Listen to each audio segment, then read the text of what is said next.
Hey, everybody. Welcome to another episode of Amazon Seller News Live. Another week has gone by.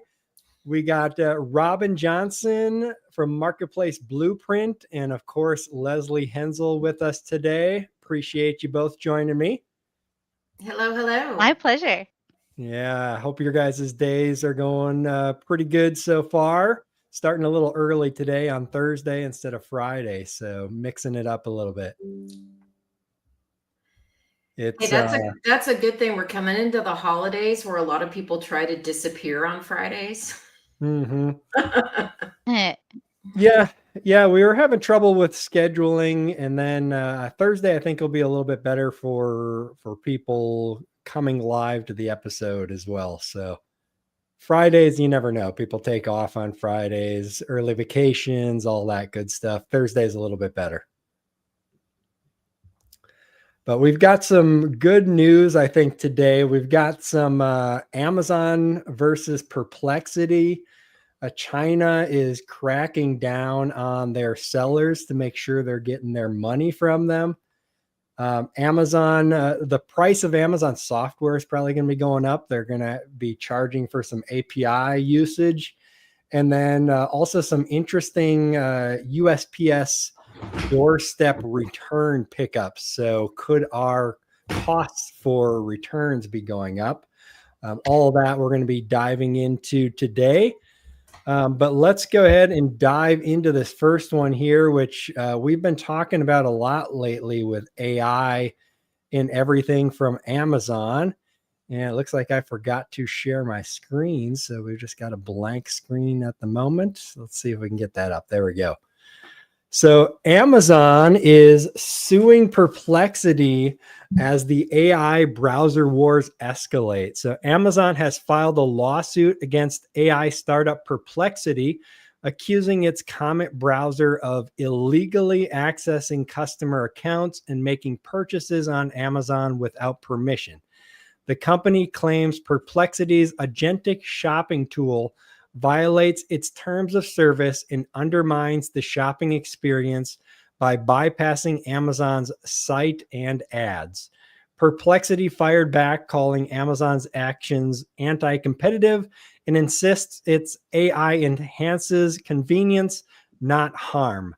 For Amazon sellers, this battle underscores how AI-driven agentic browsers could disrupt how customers shop, compare, and complete purchases, posing both risks and new opportunities for visibility and sales channels.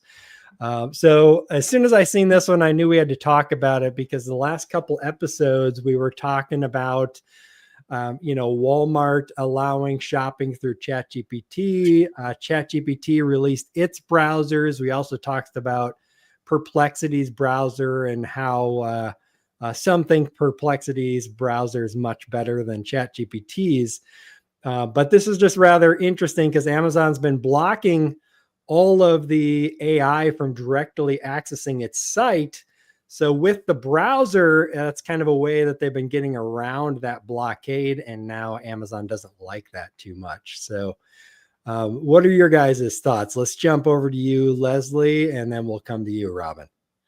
Okay, so first, if Rufus is so amazing, then why would they care? Like, Rufus is not amazing. Rufus is behind. Rufus is not as open, shall we say, in the language models that they've used to develop Rufus compared to, how Perplexity and ChatGPT and these others have developed their AI. So Rufus is not amazing. And I know people are using Rufus. I think the numbers are a lot lower than what Amazon is telling us, though, because like almost everyone I talk to is like, no, I'm still using, natural language search in the search bar. I'm still typing in what I want. I'm not using Rufus, whatever, man. So I think internally at Amazon, this is a little bit of showing their behinds, because there are people in Amazon who are like, if everyone would just use Rufus, it would be great, and we would capture even more market share, and people would be even more attached to us. It would be amazing. We can't let this happen. And Mhm. and that's just not reality. But I'm really fascinated by what area of law this is going to fall under, because y'all, this is like making new law. Yeah. And so I was talking to a friend about this yesterday, and she said this is probably going to end up falling under some kind of weird IP, intellectual property law. But to say you can't, they're essentially saying like you can't scrape. And how many tools already scrape, Well, right? not even You're that not supposed to, really. but But It's they it's a don't have to sweep browser, them right? all. So you're going to Amazon with the browser, and then I, as Amazon's customer, am allowing Perplexity to access my data that Right. I've entered into Amazon.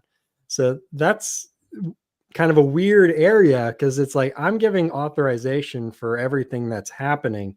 And Amazon is saying that I don't have authorization to give authorization to my own data, I guess, is what they're claiming. Exactly. And part of the problem with intellectual property law, and anyone who sells on Amazon already knows this problem. If you don't defend something, you lose the right to defend it, right? And Robin correctly just said you're not supposed to scrape data from Amazon.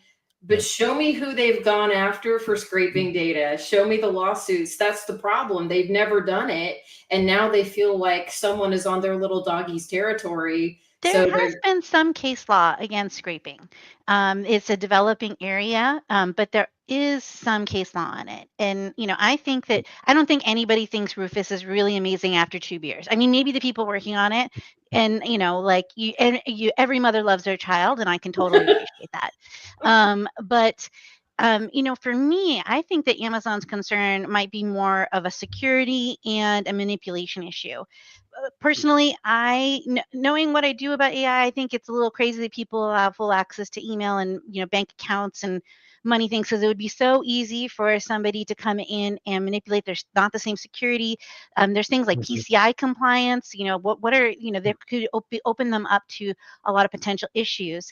And then as somebody that works directly with brands, especially when we pair these looser return policies, if you were saying, well, we're just going to let Perplexity order a bunch of stuff and return it, that's going to change the user interface. It's going to change the way that they are able to do personalization.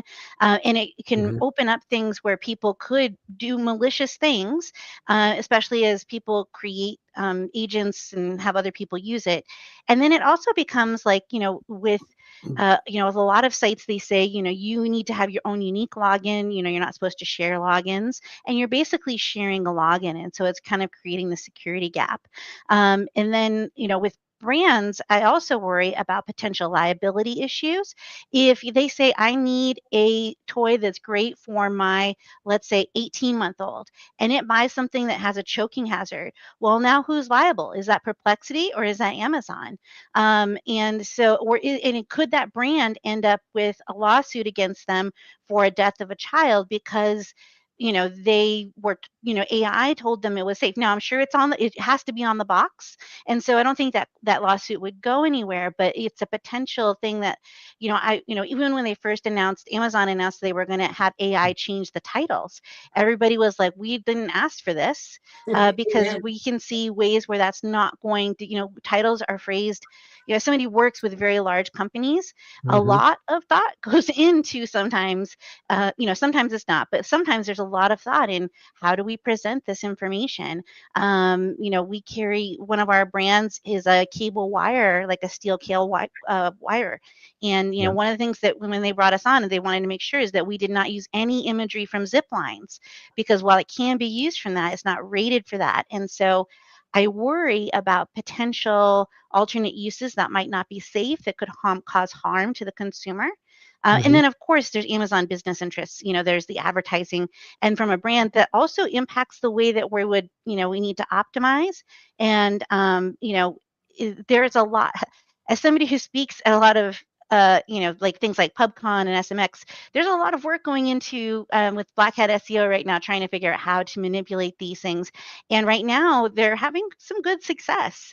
Some people are so, I would be concerned about, ending up with kind of the review manipulation and brushing issues at a whole new level, and with a whole lot of waste and impact to the environment with things being shipped across the country. I know I'm always the AI party pooper, but yeah. Hey, I'm with you, Robin. I'm on the AI thing. I think it's crazy to say, hey, go through all my email. I don't understand this. It makes me crazy. I think where I get annoyed with Amazon is their AI is okay and everything else is wrong. Them changing your titles with AI, which I love that you brought that up. Them doing that is okay, but they do nothing to enforce against black hats who use vendor accounts who go in and change people's titles. Everything is for Amazon's good and benefit, and all the rest of us can just go jump, right? So to me, this is just so on brand for them that it's all for them. And if they just call it security, then they can do whatever they want. Yeah. It's always for the good of the people. Every bad thing in history has always been for the good of people. It's very Animal Farm. Amazon is Animal Farm. Yeah. It's you make really good points for sure, Robin, and all that is definitely true.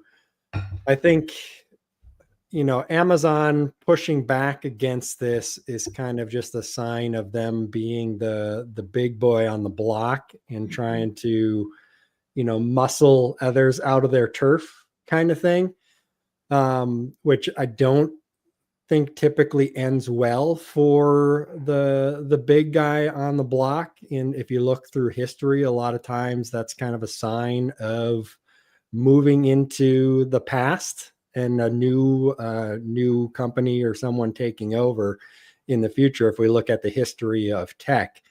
And my problem with this is that if it's not Perplexity, then it's going to be some other browser, a Chinese-based AI browser or something that's not going to care about US laws. Well, I think that's a bigger reason why they need to fight Perplexity, because if they let Perplexity do it, then now there's no reason for them to. It would be anti-competitive for them to, So if they don't, kind of like Leslie said, if they don't protect it at this level with something that is known, then let's say TikTok decides to run an AI, or there were security issues there. What if there's something that could cause a bigger security issue for them? If they allow Perplexity to do it unchallenged, then it could open up more doors. Yeah, I guess what I'm saying is that it's going to happen one way or another. It's either going to be above board or it's going to be below board. You're not going to stop it. People are going to want this ease of use with AI and everything. So they might stop Perplexity, but that's not going to stop DeepSeek from doing it, because DeepSeek isn't going to care about US laws or following Amazon's rules. They're just going to do it because they can, and they're going to figure out a way to do it.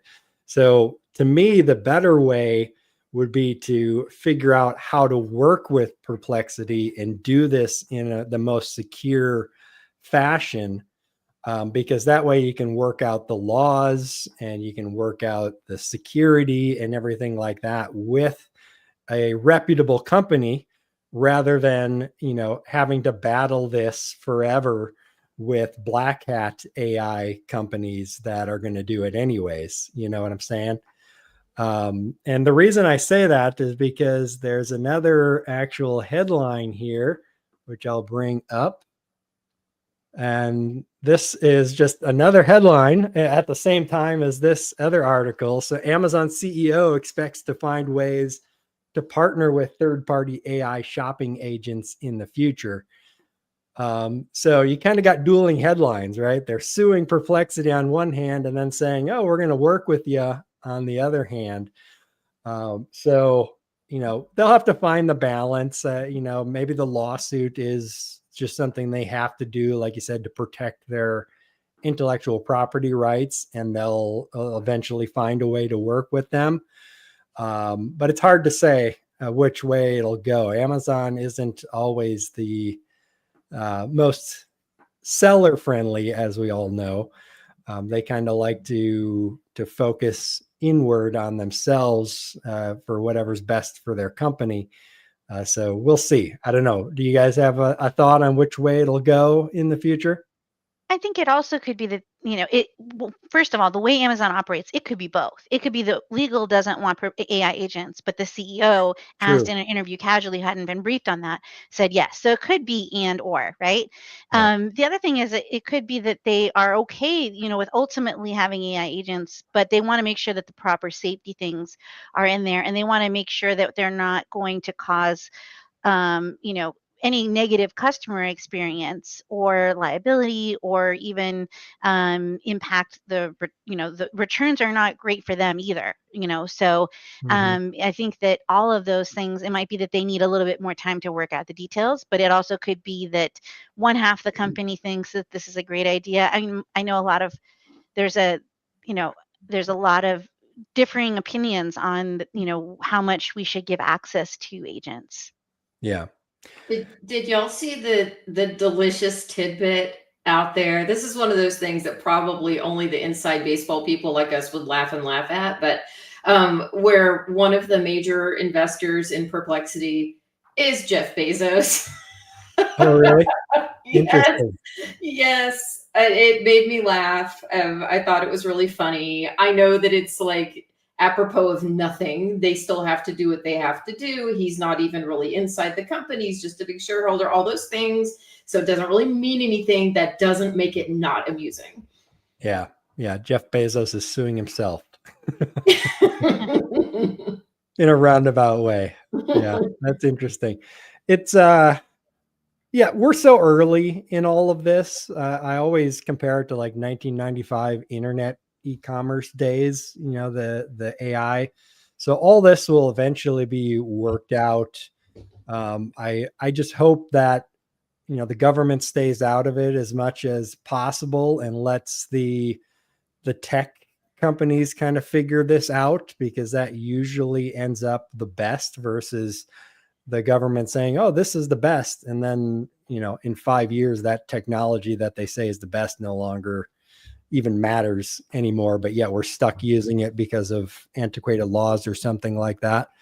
And this space is going to move so fast that things are going to be completely different 2 years from now than what they are now. So we'll have to wait and see.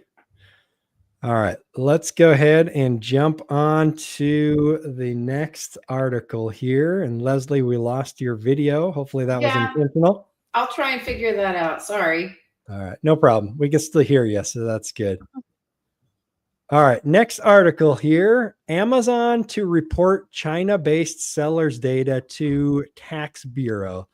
Amazon will begin reporting detailed financial and identity data for all China-based sellers, including revenue, transaction, and fees, to China's tax authorities, starting with Q3 2025 filings due October 31st. The move follows new regulations requiring both domestic and international e-commerce platforms to share tax-related information about Chinese sellers. The reporting applies even to Chinese sellers who only operate on non-China Amazon marketplaces like the US or UK for global Amazon sellers. This highlights tightening cross-border tax compliance rules and signals that governments are increasing data sharing to track international e-commerce revenue. So I thought this was quite interesting. Curious what your thoughts are first, though, Robin. I think anytime we're doing where we're trying to hold Chinese sellers accountable, that's great. Um, you know, there is a lot of corruption that happens in Chinese politics. So, how much this will impact things is hard to say. I don't know enough about their tax system to know. Um, I think that it's interesting, but I don't know. I think the bigger thing that Amazon could do is, if there was some way to try to make it so they're not able to kind of do some of the things they're able to do, skirt around some of the tariffs, by Mhm. dissolving and things like that. I think that would play a bigger role, but I appreciate it. E for effort. Yeah, I think the timing is interesting. It kind of makes me wonder, if not Amazon, but if the tariffs are harming China enough that they're seeing their government revenues drop. So they're like, we need to find new areas to get tax dollars to fill back the coffers back up, if that's a part of it or if it's just kind of a coincidence in that. That's a really good thought, Todd. Very astute thinking there. Also, I the thing about this that to me just screams window dressing is that this is when you think, I've been around all of this too long, and so I'm suspicious of everything. Mm-hmm. Um, is that every company in China is partly owned by the Chinese government, so Mm-hmm. they're just getting more money out of one bucket and putting it in another bucket. So how much is this really the Chinese government saying, "Oh golly, y'all have been not paying taxes. We're going to get that money from you because we need it."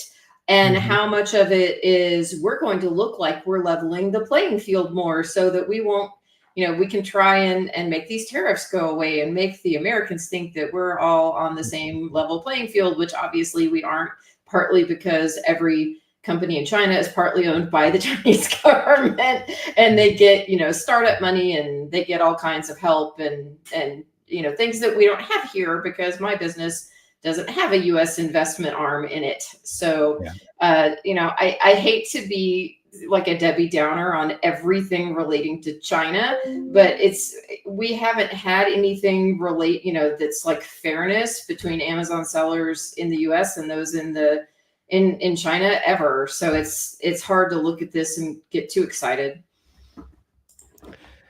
Yeah, what I would like to see over this to level the playing field, as you say, is we have this sales data for the Chinese sellers, and we also know what the typical profit is for companies that are selling on Amazon.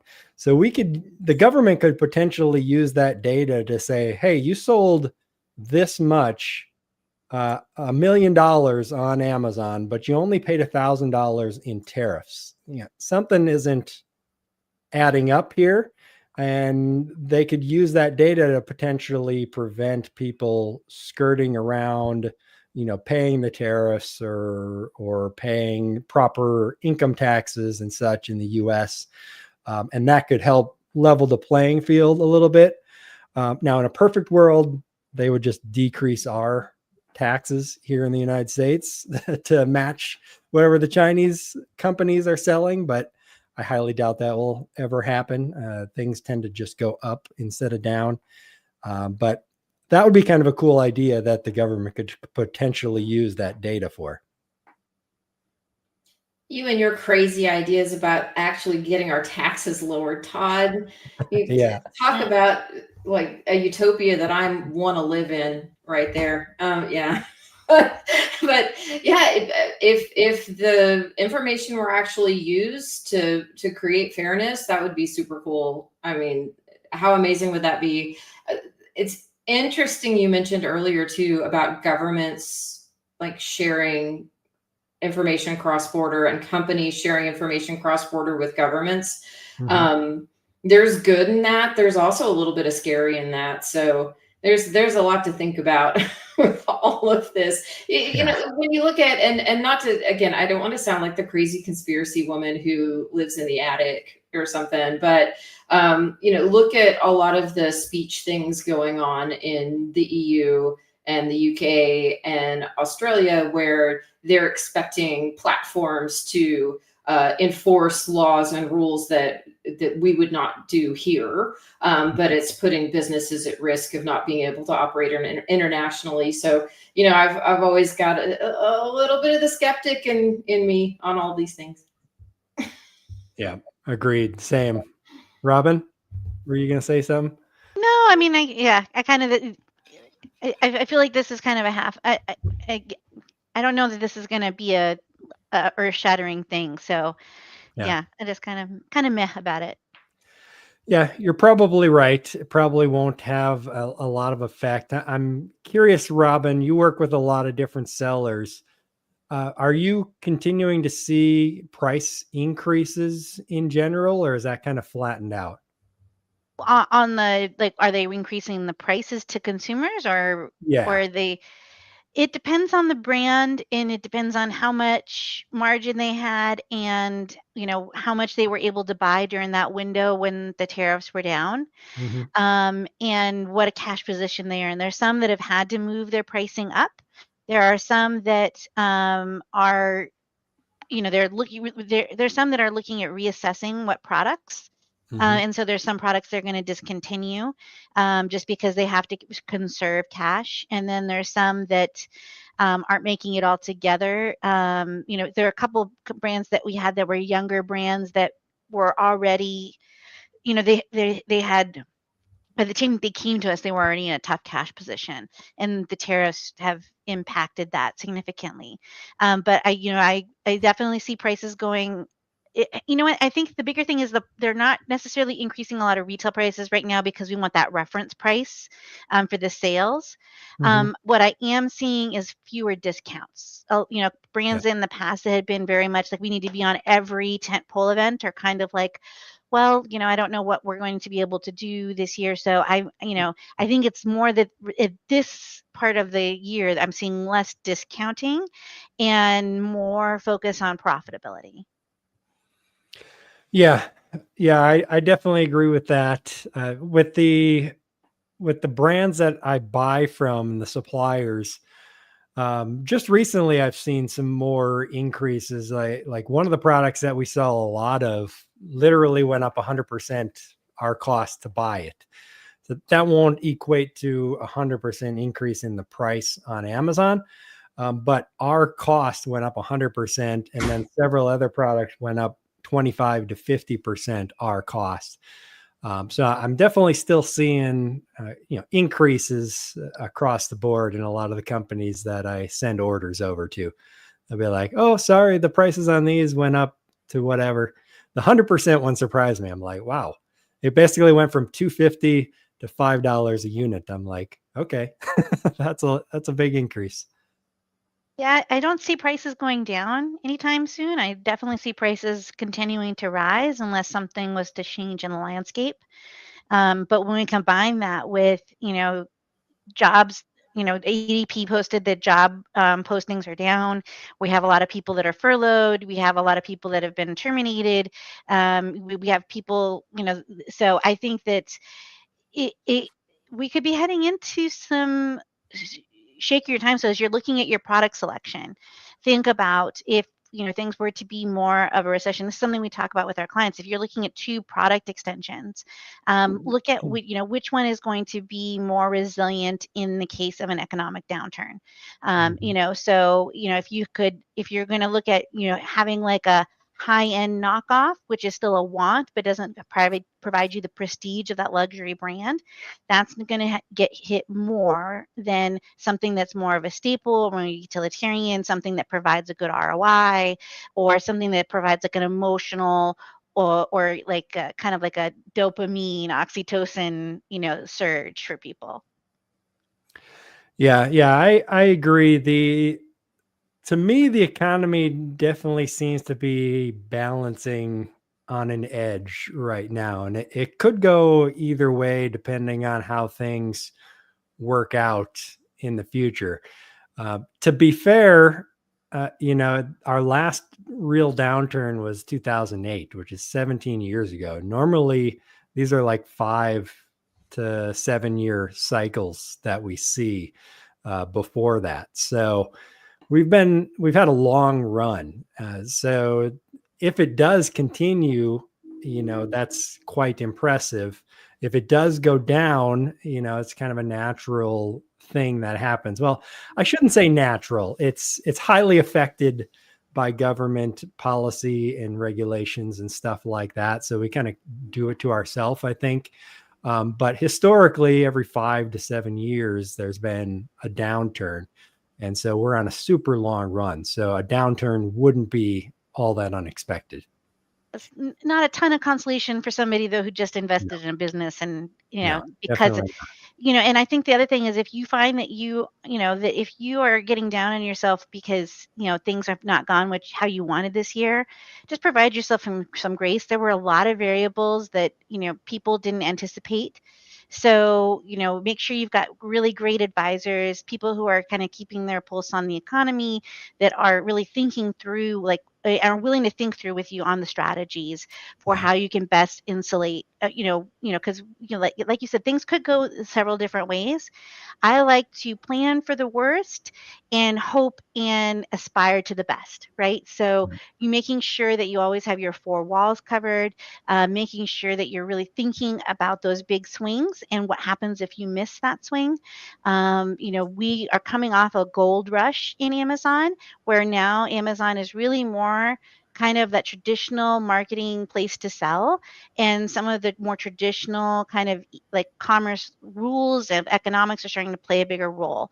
So you might not see the same growth that somebody that posts before, that they had 5 years ago, because we're kind of hitting the end of the gold rush, and we're kind of, the industry is maturing, which is a good Mhm. thing. It just means a different skill set needs to be brought to keep businesses successful. Yep. Well, and Robin gave some really great advice earlier talking about product set and looking at things that are necessities, looking at things that people will always buy. There are things people will always buy unless they are destitute and in the street, right? They need food. Women are going to buy like basic makeup, basic hair products. They're not going to buy the $250 curling iron when things are uncertain. So looking at product set and also falling on things that are inexpensive luxuries. So Robin had mentioned like the knockoffs, but like, a nice lotion that is $12 instead of the $40 lotion. We've Yeah. seen this before. We saw this at the beginning of COVID. Y'all might remember sellers who were selling a lot of necessities did really well at the beginning of COVID, where anything that was considered like an optional product wasn't selling at all. It was not moving at all. And then, beyond that, part of the shakeup right now is around AI and efficiencies. And there's a lot of questions about how much of this is real and how much is not. Like Amazon did this huge layoff, right? Massive layoff. And they want you to believe that it was largely because of AI. I don't think I believe that. I'm Definitely not saying that AI didn't have some portion of that, but I think they had overhired middle managers over many times over the years, and they decided to shed some of that and try and get flatter, because they realized they were carrying a whole lot of overhead that perhaps they could do without. I don't know that I agree with them that they should do without those people, because I think there's definitely areas that they are understaffed. And as people who work on the other side of the Amazon wall, we can see what those areas are. But, they would have you believe that's all AI. There are other companies doing large layoffs, and they want you to believe it's because of AI. So then, as a seller or as someone who's in e-commerce, then think about, okay, well then what do I need to do to be more efficient? How can I magically, like Amazon, suddenly not need all these people? Again, how real is that? But how can I be more efficient? How can I operate more cheaply? How can I prepare for an economy that's a little more challenging? And then the same thing that I've preached for all of the 15 years I've been an Amazon seller: diversification is everything. If Amazon is going to decide to pull back on being the everything store, if they no longer care about being the everything store, if they are going to focus more on brands, and it's going to shut down opportunities for sellers in other ways, then where else do you need to be selling? Can you be selling on Shopify? Can you be selling on Walmart? Should you be on Etsy? People laugh at eBay. I actually move a lot of product on eBay. A lot of small sellers do, and actually some big brands do. Go check out New Balance on eBay. They move a lot of shoes there. So, I'm not It's saying still fun to sell on too. yeah, and I'm not saying you're going to make $1 million there, but if things slow down overall and you see your sales dropping on some other platform, if you're Amazon only, then my goodness, get yourself over to these other platforms, do some testing, and see if you can marginally increase that revenue on those platforms to get you back where you were. Be where the consumers go. And in tough times, consumers freaking go to eBay and they go to Walmart and they go to other discounted Yep. places. And just make sure you're not looking at revenue, you're looking at profit. So you Yes. need to make sure that, sometimes people will go to a different platform. They're not accounting for higher costs or lower average selling prices. So make sure you're considering that. And then the biggest thing is, if you're looking at how do I get through this piece, before looking at taking a loan, make sure that you've really identified any holes in your business. Because if things go under, a lot of times people are taking loans that are personally guaranteed, which means a bigger impact. You're not just going to be able to walk away from it. And so just be really cognizant of how you're spending every money. Look at your subscriptions, cut what you don't need. It's always better to lower expenses than to try to just outgrow revenue. We want to try to grow revenue, but we want to do it profitably. So sometimes if you're trying to make ends meet quickly, cutting expenses, in ways that are not going to cut off your sales, are going to be a faster way to right the ship than trying to grow sales, because oftentimes in order to grow, we need more capital. So you're already in the hole, and then you're kind of betting the farm on you being able to dig yourself out. But with the ground moving underneath us, even if you have that history of being able to do that in the past, it might be that we try to be a little bit more cautious. And what we're kind of trying to identify where things are going in the next couple months. And we'll have a better clarity, I think, after Q4. Yeah. Yeah, I would echo that, Robin. It can make for sleepless nights if you're Yeah. trying to dig your way out of a hole by growing revenue only. It's a good thing to grow revenue, Yes. but the profit has to follow it up as well. So definitely have to know your numbers, have a good bookkeeper that's giving you your profit and loss and balance statement every day or every month. I mean, and That's why I love tracking working with those Cindy numbers. Thomason, at Bookskeep, because she is Mhm. her team and your profit team that she has there is really great at working. We have a couple of joint clients, really looking at kind of the whole picture and identifying what's the best path to profitability, and giving them kind of that objective third party look into their business. So, I mean, find somebody like that that that you can trust. Yeah, yeah, super important. I was just pulling up my scorecard here. We track the total revenue, ROI, and gross profit. Of course, those are the easy ones, or margin instead of ROI. But then I also track. Where are those other metrics here? Shoot, I'm not seeing them now. Current ratio is one, which is your current assets divided by your current liabilities. So ideally, you want that like at least 2 to 1. So your assets are double whatever your debt is. Basically, that's kind of the lowest you want to go. So that's one thing that I track to make sure we're not taking out too much debt. Inventory turnover ratio is as well, how fast you're selling through, because that tells you if you're going to be able to outrun your debt payments, basically, right? Digging your way out of your hole, as we mentioned. So those are some of the big ones that I like to track to make sure you're not getting into that hole in the first place, and that you're also staying ahead of your payments, essentially, with your turning your inventory faster. I think one of the most important tools that sellers can be looking at is a simple Excel sheet, a 13-week rolling cash flow. And you Mhm. basically look at all of your expenses at a weekly basis, because Amazon sellers were like Scrooge McDuck rich, and then we're like, I'll gladly pay you on Tuesday Oh for a yeah. hamburger today. We kind of go back and forth. So, in addition to reading Profit First, and Cindy has Profit First for e-commerce, but in addition to that, having a 13-week rolling cash flow where you look at your expenses at a weekly basis. This is really, really important as you go into buying your inventory, because sometimes moving the date of when you purchase your inventory by 3 days will be the difference between you having enough money to make it through and not. It allows you to see with enough window when you're going to go into the red, so you have time to make um, thoughtful decisions on how you're going to get through that versus a reaction where you can Yep. dig yourself into a bigger hole. So if anybody needs access, I have a very basic one that I'm happy to share. That 13-week rolling cash flow, I've seen it save so many businesses. And even if it can make a huge difference. It is a pain in the butt. It is tedious. You will want to slit your throat, especially if you have ADHD doing it, but it will save you so many times. All right. Yeah, if you have a link to that, I can put it in the show notes if you want. Yeah, let me dig up my thing and I can send it over to you. Remind me if I forget. Yeah, And absolutely. Todd, can I just be the most boring person in the world for 2 seconds here? Go for it.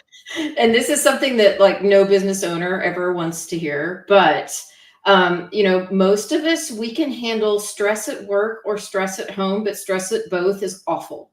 You can do financial problems at work or financial problems at home, but doing them both will give you an ulcer. I think most people operate that way, that you can do one or the other, but both has you fit for the loony bin. And so, I'm not a fan of debt for a whole lot of reasons.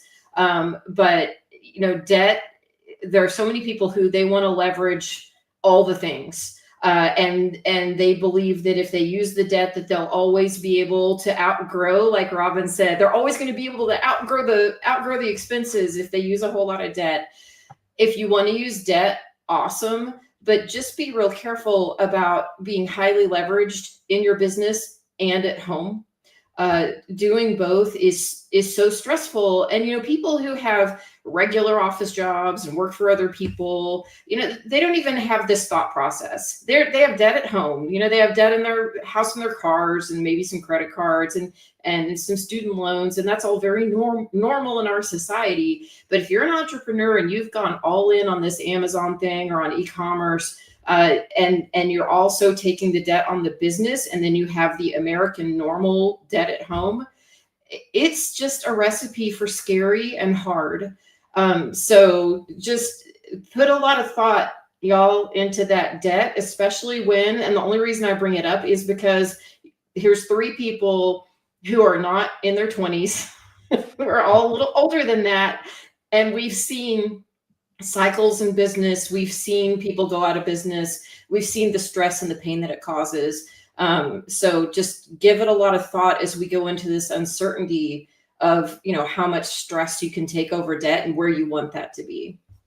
Yep. I had a conversation with somebody that went home, and he's like, everybody says go big and go home, but nobody tells you how hard it's going to be if you have to go home. Yeah.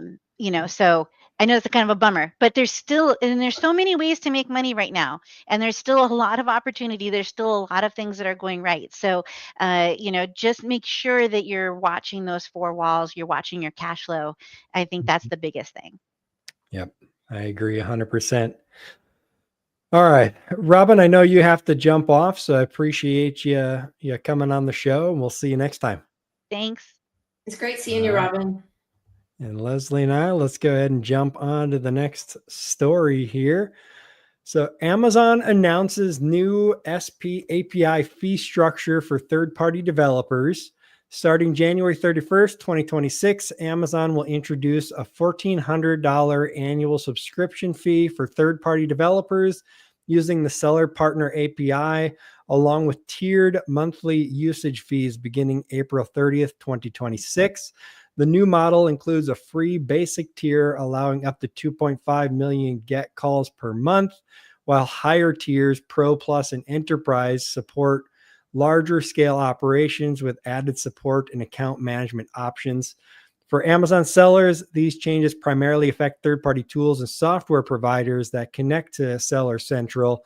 Developers may pass some of these new costs along to users, meaning sellers could see higher fees for analytics, automation, and listing management tools starting in 2026, which I definitely would expect. Most likely these fees are going to get passed along to the people using the software. So if you use Helium 10, Jungle Scout, Smart Scout, all these companies are going to start getting this fee here this next year. So most likely you're going to see at least incremental increases in the cost of their services. There's a lot of software out there that has free versions. I'm Mm-hmm. wondering if those free versions are going to go away or become, just they could become very inexpensive. They could do a $5 a month kind Yeah, of that's a service, good point. but I can't see them doing it for free. What I'm really interested to see, and y'all, I did not realize this until I was working with a particular client once with an issue. They were using a repricer, and it was a repricer that was specifically for books. Mm-hmm. And books are cutthroat on repricing on used books. They were literally calling data every, I think it was 20 seconds. Okay. So insane amounts of calls. And so part of me is like, come on, Amazon, you actually make so much money because of the people that are calling data. So who calls data? Well, I'll tell you who does is the ads people, all the PPC firms. They use a lot of data calls. They also enable Amazon to make so much money off of ads, so much money. And now they're going to penalize those firms and take, but they're making everyone who's like that repricer for books that was like an in-house software written by a really big bookseller. Folks like that are going to have to really think about how often they are calling data, because you can add up to being, so this chart you're showing, it has basic, which doesn't have a monthly fee, has included 2.5 million per month. And then if you go over that, you're going to pay 40 cents per thousand. That's the basic tier. So you're like, oh, 2.5 million, that's a ton. Not if you're calling an entire catalog every 25 seconds. It's not a lot. So are some of these softwares going to go and rewrite their software? I would if I were calling that often, because you can really argue why on earth the programmer just did it that way because he could, right? Yeah, I think you're gonna see some free software disappear because it's just going to be too expensive. And they're definitely going to have to rewrite their softwares to be more efficient. So in that way, this is a good thing. It'll force developers to be more efficient with their code and with pulling data, which theoretically could speed up programs as well if they optimize them better. But the bad part, like I said, the free software may go away or have a small fee of some kind. And you're most likely going to see some kind of increase in various softwares. Like one that comes to mind is RevSeller. RevSeller is only $100 a year, and it gives you some really good data. You can pull a ton of data using its software. I can't imagine they're going to be able to give that away for $100 a year any longer with this new fee that's coming in, especially the data pulls that you're able to do with it, which are pretty extensive. It pulls a lot of data for whatever you need for free, basically, just a part of the $100 a year fee. Right. And then, okay, people are already starting to get used to the metered way that some AI software is set up. So, for example, I use a software to help me create photos for some listings. And I'm on a really basic plan, and it has a lot of AI generated background stuff included. But then when you go over your weekly or your monthly, then it's metered, right? And you're paying, I don't remember what it is. Let's make something up, 10 cents a photo or whatever it is to generate these photos. Yeah. And a lot of sellers are already kind of getting used to that. They're using these metered services. It's essentially metered because it's on how many items you actually use. But if you think about it, AI software is really the first time most of us have ever been exposed to any software that was on usage. Unless you go all the way back to like dial-up internet service a long time ago, nothing is based on usage. And it really makes me wonder if ultimately, because we all know that prices at Amazon only go up. This is their starting point. This is never going to go down. It's just going to go up. Yeah. So will some of the service or software providers who the data calls are all being done not automatically by them, because they're managing your account for you, so they can control that, but the data calls are all being done by the end user, are they going to have to either jack up the price on everyone, which is sad because I would be a small user and then there's other power users and I'm getting hurt more than them, right? I'm like paying for their lunch. Or are they going to have to go to some AI meter mode where you're paying by usage? It's really interesting to see this like shift toward metered software. And I just wonder if this could be like metered software, metered service. I don't know. Yeah, And to probably. me, it's like, Todd, you remember when you used to like pay per minute on phone calls? Yeah. And the uncertainty of that. And I guess, I don't know, it's fascinating. And as we have energy constraints for data centers and energy constraints because of AI and having to build out data centers and tools, why wouldn't things go to metered use? But it's just kind of mind bending because we used to be there and now we're not there at all. And now we're going back. Yeah. Oh, it makes me think of my grandmother. Because, old school phones, right? You used to pay for long distance, anywhere out of your local area code, you'd pay by the minute. And I think it might have been last year or the year before, I was talking to my mom, and my grandma would call, or you'd call her, and she'd always make the call like really quick. You'd talk for a little while and then she'd be like, "Oh, okay, gotta go. Have a good one." And then one time my mom asked her, like, why do you gotta go so fast all the time? Why don't we talk longer? She's like, "Oh, I don't want to rack up your long distance phone bills when you're calling me." And we're like, "Grandma, that doesn't exist anymore." It doesn't matter how long we talk. That's awesome. Yeah. And she's like I think 93 now. It's like, wow. So, even though we tell her that, she probably won't remember it in a couple months or whatever. So she'll try to get off the phone call right away. We'll have to remind her. But yeah, it's just, that's the way the world used to be. A lot of things used to be metered, and maybe we'll go back to that. You'll have the rev seller that I was talking about. It'll give you 500 pulls included in the $100 a year or something like that, and anything over you got to pay $10 extra for every 500 or whatever the case may be. Well, and if they have to go to that model, and if other software has to do that, they have already been helped by people like me who already understand, oh, I'm paying per image, whereas in the past I never would have even had that thought process. I would just say, oh, I pay monthly for this software, not I'm paying per image. So at least that's baked in. But wow, something else that we would all have to monitor our people. Right. Yeah. Monitor your people and see how much data they're pulling that you don't need, or whatever the case may be. I'll be fascinated to see the pushback on this, and if it hurts some of these agencies. I think you'd have to be a pretty big agency to be in that $10,000 monthly fee, but I could be wrong.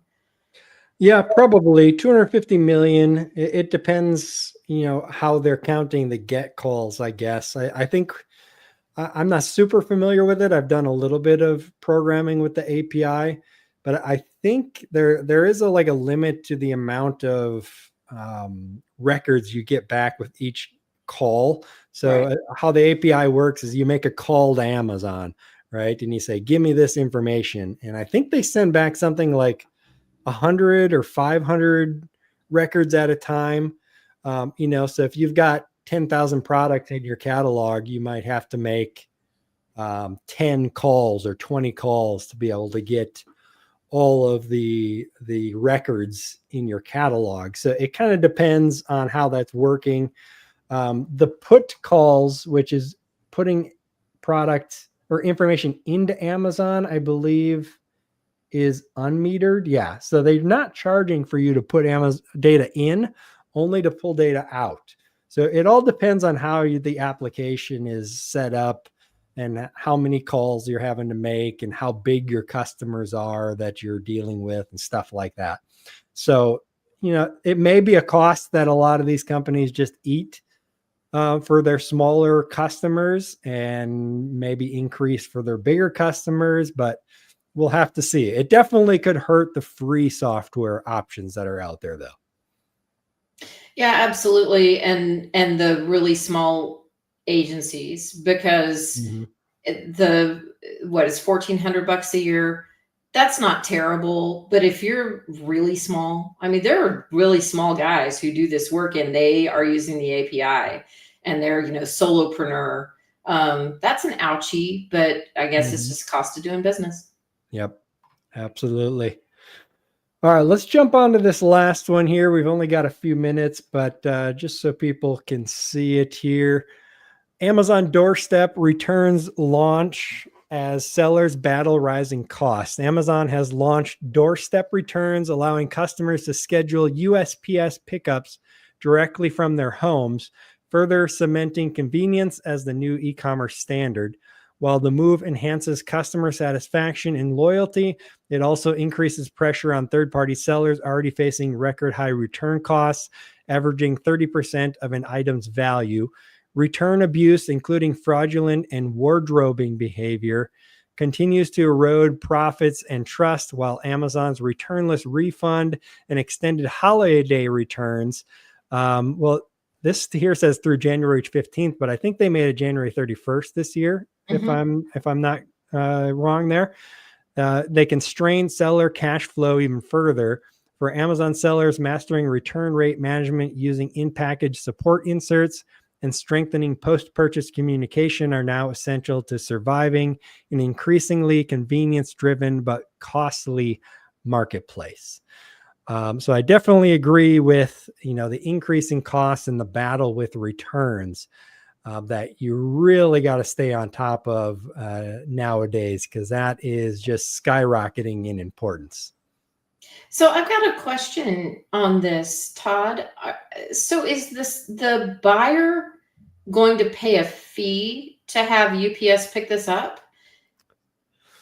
That's a good question. Let me scroll through here. I did not see anything about a fee. Oh, so it's the postal service they're picking up. USPS, The yes. reason I ask is because, for a while, Amazon was like, hey, no fee for returning anything, right? And then it became, there's no fee if you return it it depends on where you live. Like if there's a Staples, you can return it there for free.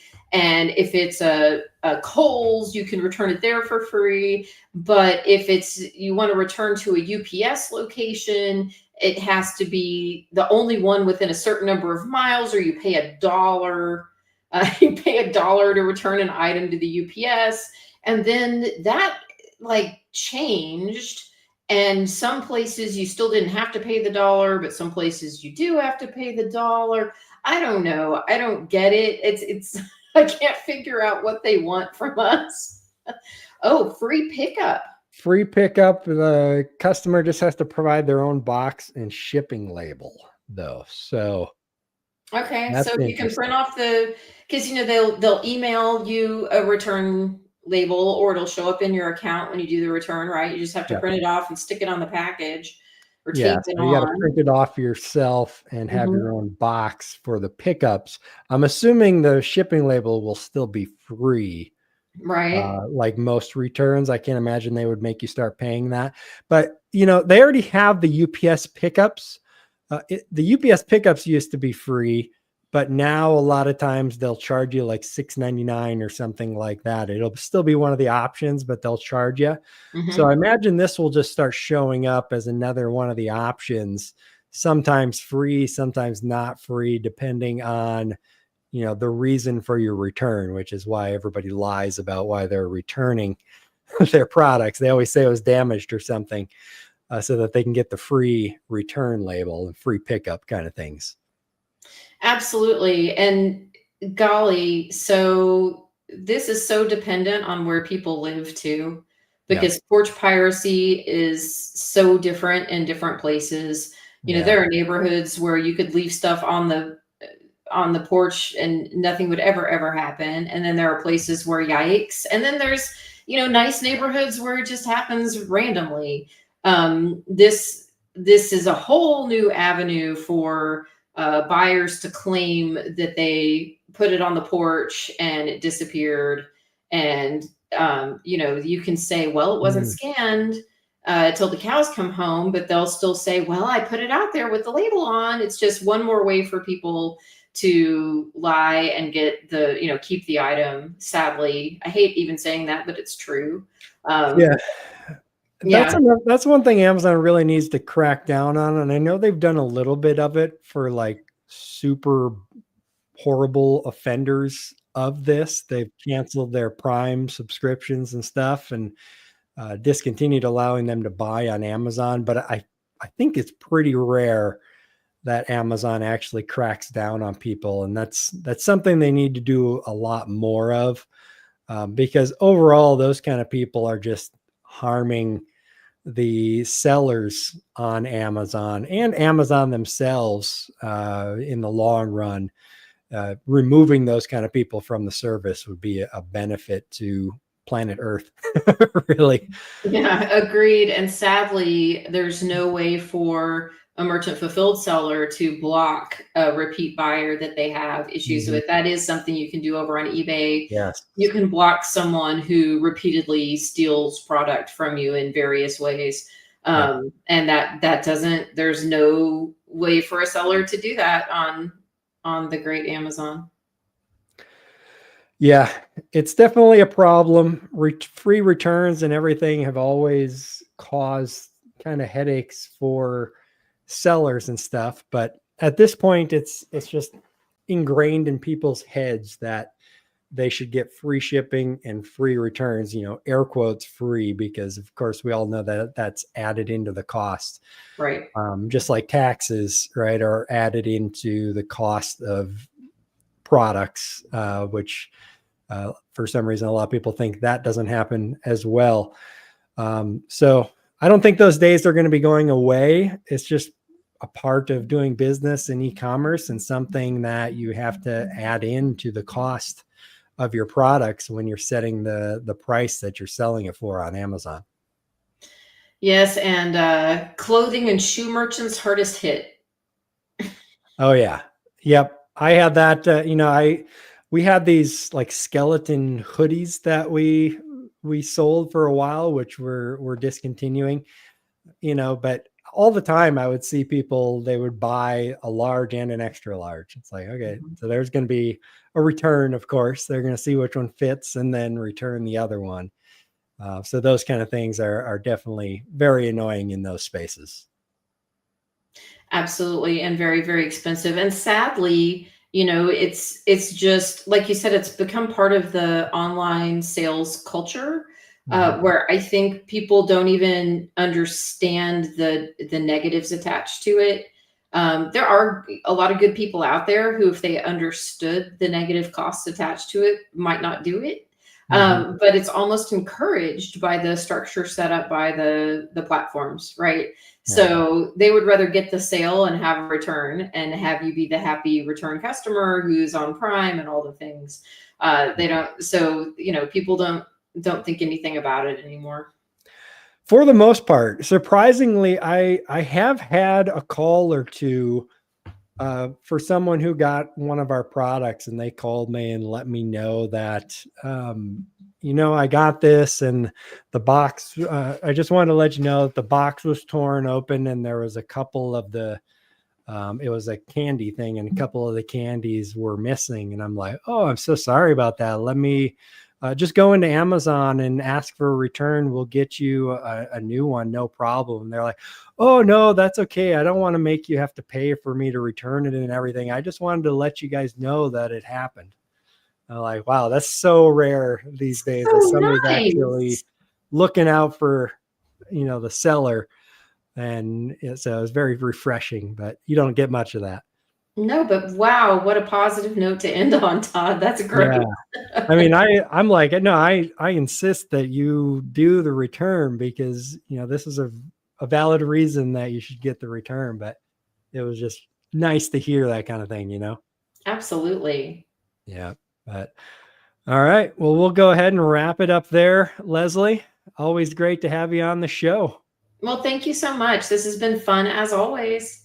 Absolutely. And everybody out there watching, I appreciate you as well. Every Thursday, 12 o'clock now, we're going to be doing this.